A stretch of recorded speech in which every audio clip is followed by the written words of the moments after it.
Hello and welcome to your personalized deep dive. This is especially for those connected with the HIV RNA Test Guide podcast and the community it serves. Great to be diving in. We know you're always looking for the latest developments in HIV management. Absolutely. And today we're looking at something new, an approach that might potentially shift how we think about living with HIV. Maybe reduce that reliance on daily meds. It's definitely got people talking. It's exciting research. It really is. So our goal today is to unpack the HTI vaccine. We want to break down, what it is, how it's supposed to work, and what the early research tells us about the future. And we're pulling from good sources research, from Ursa, aelix Therapeutics, conference presentations, journal articles, solid stuff. Okay, let's get into it then. The HTI vaccine. What's the first thing people need to grasp? Right. So the absolute first thing is that this is a therapeutic vaccine. That's crucial. Therapeutic meaning not preventative.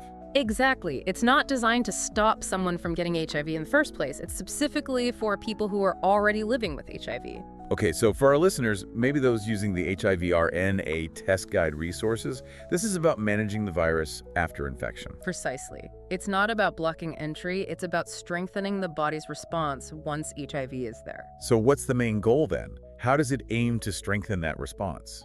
The core idea is to boost the body's own immune system, to enhance its ability to control the HIV virus more effectively. Think of it like training the immune system to do a better job on its own. Training it. How? Is there a model for that? There is, actually. It draws inspiration from a fascinating group of people called elite controllers. Elite controllers. We hear about them. These are the folks whose bodies somehow manage to keep HIV levels really, really low, often undetectable, even without medication, right? That's exactly right. Their immune systems seem to have figured out a way to keep the virus in check naturally. So the vaccine is trying to copy that. In a way, yes. Researchers studied these elite controllers, looked at why their immune response works so well, and the HTI vaccine tries to stimulate some of those same effective immune responses in others. That's clever. And how does it target the virus itself? Because HIV is known for changing so much. That's another key part of the strategy. HTI specifically targets parts of the HIV virus that are, more stable, regions that don't mutate as readily. Okay, so it's aiming for a less shifty target. Makes sense. It gives the immune system a more consistent thing to aim for. So how does it actually do that? What's the mechanism inside the body? It mainly works by revving up a specific kind of immune cell, the T cells, particularly the CD8 plus cytotoxic T cells. Cytotoxic T cells. Those are the killer cells, right? The ones that find and destroy infected cells. Exactly. Think of them as the immune system's hit squad for virus-infected cells. The vaccine uses a special technique called a prime boost strategy to really get these T cells activated and focused. Prime boost. Sounds like a two-step process. It is. They use two different harmless viral vectors, think of them as delivery trucks, to present these stable HIV pieces to the immune system. First, the prime shot uses one vector, chainox1.HTI. Okay, that's the introduction. Right. Then later, the boost shot uses a different vector, MVA.HTI, to reinforce that initial training and broaden the T-cell response. The goal is a really strong, durable T-cell army. An introduction and then a serious follow-up. Got it. So that's the theory. How has it played out in actual human studies? What did the trials show? Well, the early clinical trials have definitely been encouraging. Let's talk about the aelix-002 trial first. That was a phase I study. Phase I focused on safety mainly. Safety, yes, and also whether it could actually generate the intended immune response. It involved people who'd started RT very early after getting HIV. What were the results? The results were good on both fronts. The vaccine was found to be safe, which is always the first hurdle. And importantly, it did induce those robust T-cell responses against the specific HTI targets. Okay, safe, and it does what it's supposed to immunologically. But does that translate? Does a strong T-cell response actually help control the virus? That's the million-dollar question, isn't it? And they looked at that. They used something called structured treatment interruptions, or STIs. STIs. Yeah, these are the carefully monitored breaks from RT to see what happens without the meds. Exactly. Done very carefully under medical supervision, of course. And what they found in aelix-002 was that participants who had stronger T-cell responses, specifically against those HTI bits, tended to be able to stay off their ART for longer during these interruptions before the virus rebounded. So there was a correlation. A stronger vaccine-induced response meant better control without drugs for longer. It suggested the vaccine was contributing to that control, yes, a really positive signal. That does sound promising. What came next? There was another trial, aelix-003. Right, aelix-003. This was a phase 0 trial, taking things a step further. Here, they combined the HTI vaccine with another agent, something called Vesatolimod, or VES. What's Vesatolimod? It's a TLR7 agonist. Basically, it's another type of drug designed to give the immune system an extra kick, wake it up a bit. So combining the vaccine's T-cell training with another immune booster, what did that study find? Again, the combination was confirmed to be safe, and it still generated those strong HTI-specific T-cell responses, so consistency there. Good. But what about the treatment interruptions this time? Did the combo therapy stop the virus from rebounding? Well, no. In aelix-003, ultimately, everybody who stopped RT did see their viral load start to increase again. Oh. But, and this is really key, there was a subset of participants who maintained better viral control for longer compared to others. And again, this better control was linked to having higher levels of those HTI-specific T cells generated by the vaccine. I see. So it wasn't a complete stop, but for some people, the vaccine-boosted immune response seemed to put up a better fight, delaying the rebound. That's a good way to put it. It showed a trend, reinforcing the idea that these vaccine-induced T cells are playing a role in control, even if it's not absolute control on its own yet. Right.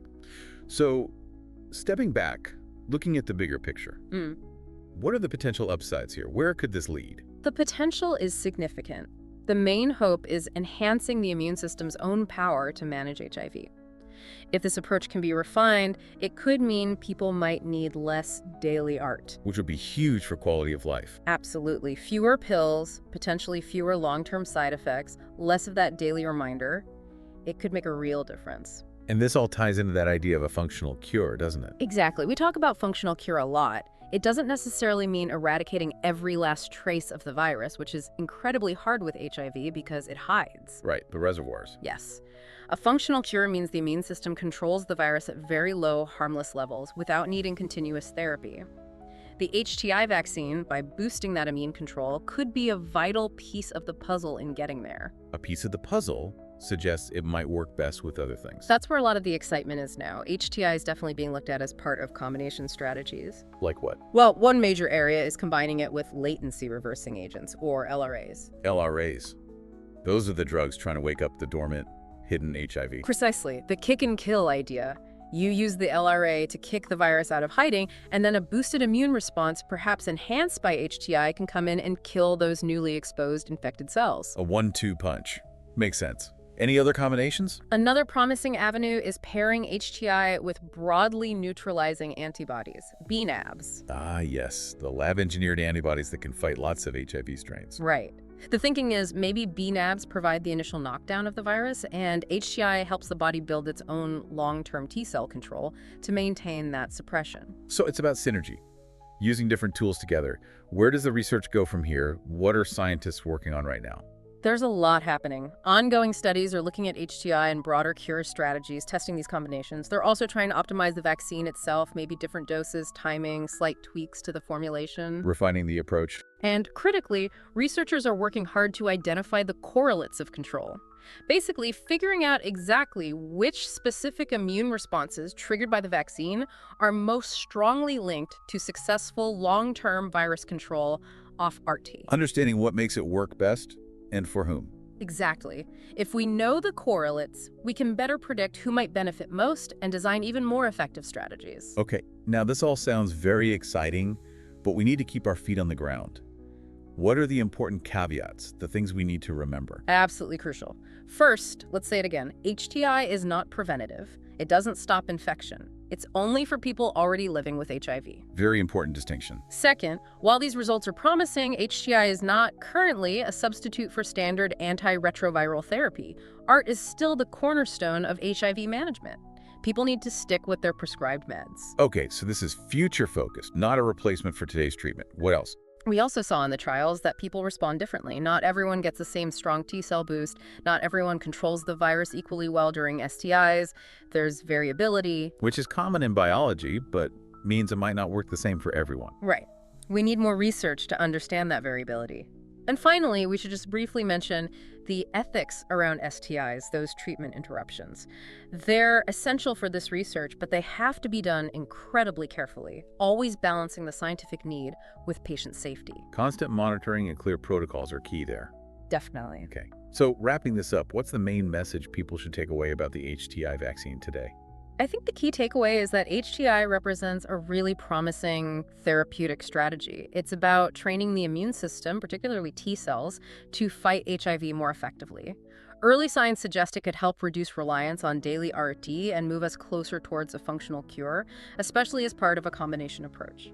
And for everyone listening, especially those connected with the HIV RNA Test Guide podcast, your trusted source, with over 4,500 testing labs across the U.S.